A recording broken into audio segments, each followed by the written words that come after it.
తాజా అంశం చూస్తున్నాం. ఎన్టీఆర్ జిల్లా నందిగామ శివారులో లారీని కావేరీ ట్రావెల్స్ బస్సు ఢీకొట్టింది. మరింత సమాచారం మా ప్రతినిధి కృష్ణమనాయుడిని అడిగి తెలుసుకుందాం. కృష్ణమనాయుడు, ప్రమాదం ఎలా జరిగింది? ఎవరైనా గాయపడ్డారా? ఎన్టీఆర్ జిల్లా నందిగామ నియోజకవర్గం నందిగామ శివారు ప్రాంతంలోని అనాసాగరం వద్ద ఈ ప్రమాదం జరిగింది. జాతీయ రహదారిపై ఈ ప్రమాదం జరిగింది. ప్రమాదం జరిగిన సమయంలో దాదాపు బస్సులో 20 మంది ఉన్నట్లు మనకు ప్రాథమిక సమాచారం అందుతుంది. బస్సు ఏ కావేరీ ట్రావెల్స్ సంబంధించినటువంటి బస్సు లారీని ఓవర్టేక్ చేసే సమయంలో ఈ ప్రమాదం జరిగినట్లు పోలీసులు నిర్ధారించారు.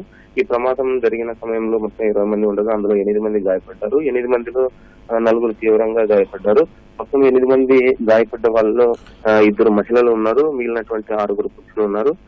వారు బాబా సతీష్ కుమార్ ఒకరు కాగా డానియల్, సుగుణ, సంతోష్, మహేష్, దాసు, మిట్టదాసు, నరేష్ గా పోలీసులు చెప్పారు. ఇందులో 4 తీవ్రంగా గాయపడ్డారు. మరో 4 స్వల్పంగా గాయపడ్డారు. మొత్తం 8 మందిని హుటాహుటిన స్థానికంగా ఉన్నటువంటి నందిగామ ప్రభుత్వ ఆసుపత్రికి తరలించారు. అక్కడ ప్రాథమిక చికిత్స అందించిన అనంతరం విజయవాడకి తరలించారు. అయితే బస్సుకు సంబంధించినటువంటి డ్రైవర్ ఓవర్టేక్ చేసే సమయంలోనే ప్రమాదం జరిగినట్లు పోలీసులు చెప్తున్నారు. తెల్లవారుజామున జరిగినటువంటి ఈ ప్రమాదంతో ఒకసారిగా అందరూ అలర్ట్ అయ్యారు.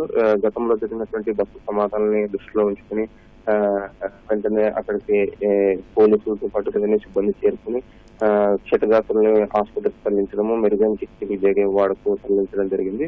అయితే బస్సు ప్రమాదం జరిగినటువంటి తీరు పైన కూడా ఇంకా పోలీసులు కేసు నమోదు చేసి విషయాల్ని ఆరా తీస్తున్నారు. ఈ బస్సు విజయవాడకు సంబంధించిందిగా మనకు తెలుస్తుంది. హైదరాబాద్ నుండి విజయవాడకు వస్తున్నటువంటి సందర్భంలో ఈ ప్రమాదం జరిగింది.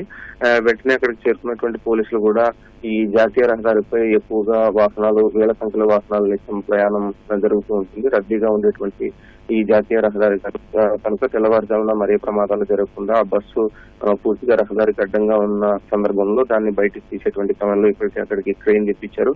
లారీతో పాటు ఆ బస్సును కూడా పక్కకు తీపిచ్చేటువంటి పనులని పోలీసు సిబ్బంది చేస్తున్నారు. మరోవైపు ఈ బస్సు ప్రమాదం ఎలా జరిగిందన్న దానిపైన అటు బస్సుకు సంబంధించినటువంటి డ్రైవర్, క్లీనర్ తో పాటు ఇటు లారీకి సంబంధించినటువంటి డ్రైవర్, క్లీనర్ కూడా పోలీసులు విచారిస్తున్నారు. ఇప్పటికే బాధితులు, క్షతగాత్రులు ఇచ్చినటువంటి ఫిర్యాదుల మేరకు కేసు కూడా నమోదు చేశారు. పూర్తి వివరాలు కాసేపటి తర్వాత పూర్తి విచారణ తర్వాత అందిస్తామని కూడా పోలీసులు చెప్తున్నారు. ధన్యవాదాలు కృష్ణమనాయుడు.